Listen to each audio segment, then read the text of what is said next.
আজকে দুইটি special পাকোড়ার recipe তোমাদের মাঝে শেয়ার করব। আমি সিন্ধু করুণাময়ীদের সিন্ধু রান্নাঘরে তোমাদের সবাইকে স্বাগতম জানাই। আজকে আমি স্পেশাল দুইটি পাকোড়া তোমাদের মাঝে শেয়ার করব। এই পাকোড়া দেখতে যেমন সুন্দর, খেতেও অনেক সুন্দর। গরম ভাতের সাথে এই পাকোড়া হলে আর কিছুই লাগবে না। তোমরা অবশ্যই থাম্বনেল দেখে বুঝতে পেরেছো আমি দুইটি পাকোড়া তৈরি করব। চলো রেসিপিটা দেখে নিই। প্রথমে আমি কড়াইতে তেল গরম বসিয়ে দিলাম, আর আঁচটা মিডিয়াম হিটে থাকবে। আর এটা দেখতে পাচ্ছ, এটা কিন্তু লাউয়ের একটি অংশ। আর এই লাউয়ের যে কত সুন্দর পাকোড়া হয়, একবার খেলে বারবার খেতে ইচ্ছা করবে। আমি পরিমাণ মতো লবণ আর একটু হলুদের গুঁড়ো দিব। এখন ভালোভাবে এটাকে মিক্স করে নিতে হবে, যাতে করে হলুদ লবণ সম্পূর্ণই লাউয়ের গায়ে লেগে থাকে।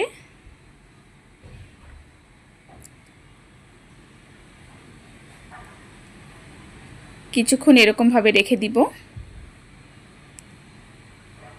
এর মধ্যে আমি বেসন, চাউলের গুঁড়া, হিং, বিট লবণ দিয়েছি। এখন আমি পরিমাণ মতো কালো জিরা দিব, কারণ কালো জিরা যে কোনো পাকোড়ার টেস্টকে বাড়িয়ে দেয়। আর এই কালো জিরা সকল রোগের মহা ওষুধ। তোমরা যদি কেউ প্রতিদিন অল্প অল্প করে কালো জিরা খাও, তাহলে রোগ প্রতিরোধ ক্ষমতা বাড়বে। এখন আমি লাউয়ের স্লাইস করা পিসগুলো ব্যাটারে ডুবিয়ে এবার তেলের মধ্যে দিয়ে দিব।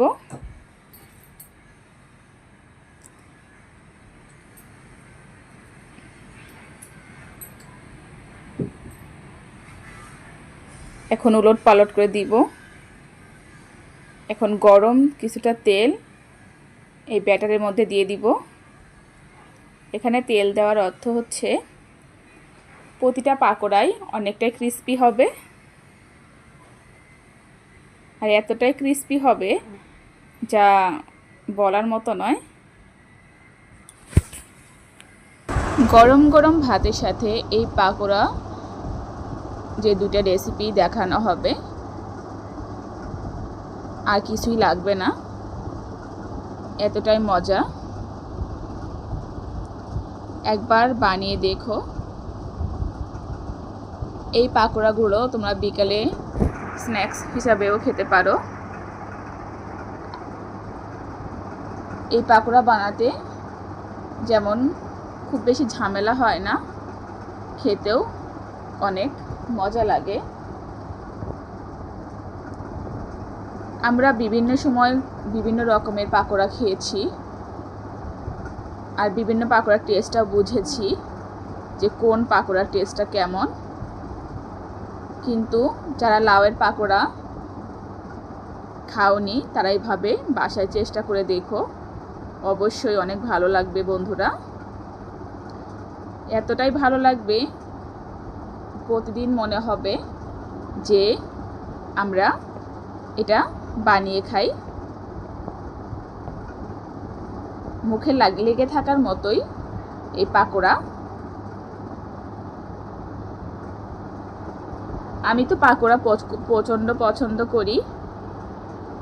পাকোড়া জানি পাকোড়া খেলে অনেকটাই গ্যাস হয়, তারপরেও আমার কাছে পাকোড়াটা ভালো লাগে।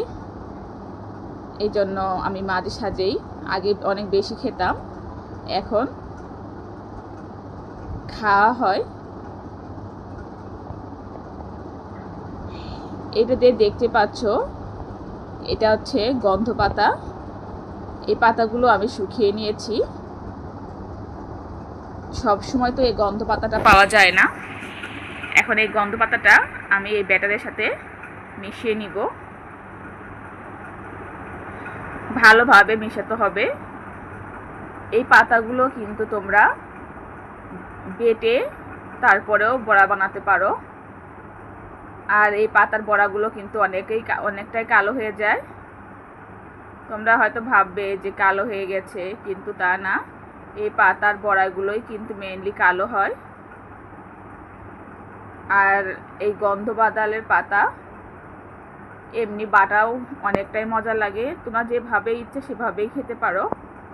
এটার পুষ্টিগত মান, গুণগত মান সবটাই অক্ষুণ্ণ থাকে।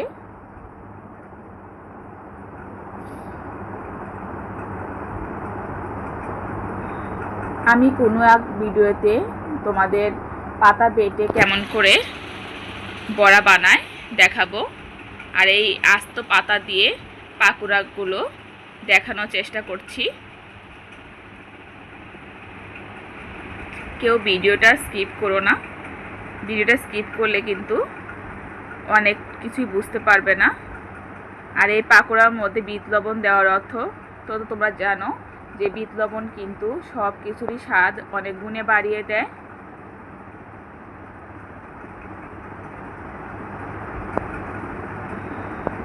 আর বিট লবণটা কিন্তু যদি তোমরা কোনো কিছুতে একটু কোনো কিছু স্ন্যাক্স খেলে যদি বিট লবণ খাও, সেক্ষেত্রে কিন্তু গ্যাসের সমস্যাটাও হবে না।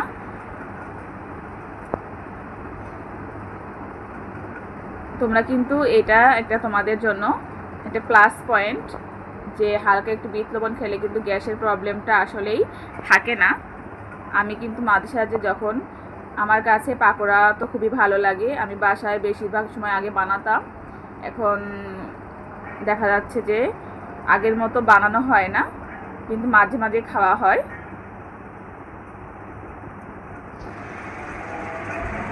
আর যাদের গ্যাসের প্রবলেম বেশি আছে তারা এই পাকোড়াটা খাওয়ার পরে একটু হালকা একটু বিট লবণ খেয়েও, বিট লবণ খেলে গ্যাসটা কমে। কিন্তু সবার ক্ষেত্রে এক হয় কি না আমি জানি না। আমার গ্যাস কমে, এই জন্য আমি নিজের ওপিনিয়নটাই বললাম। কার কেমন হয় সেটা তো আমার জানা নেই। তবে বিট লবণ দিয়ে পাকোড়াটা আসলে অনেক মজা লাগে। এটা কোনো মেহমান আসলে বা ছোট বাচ্চারা কেউ আবদার করলে এভাবে খাওয়ালে তাদের খুবই ভালো লাগবে। আজকে এ পর্যন্তই, আবার দেখা হবে অন্য কোনো রেসিপিতে। ভালো থাকো, টাটা।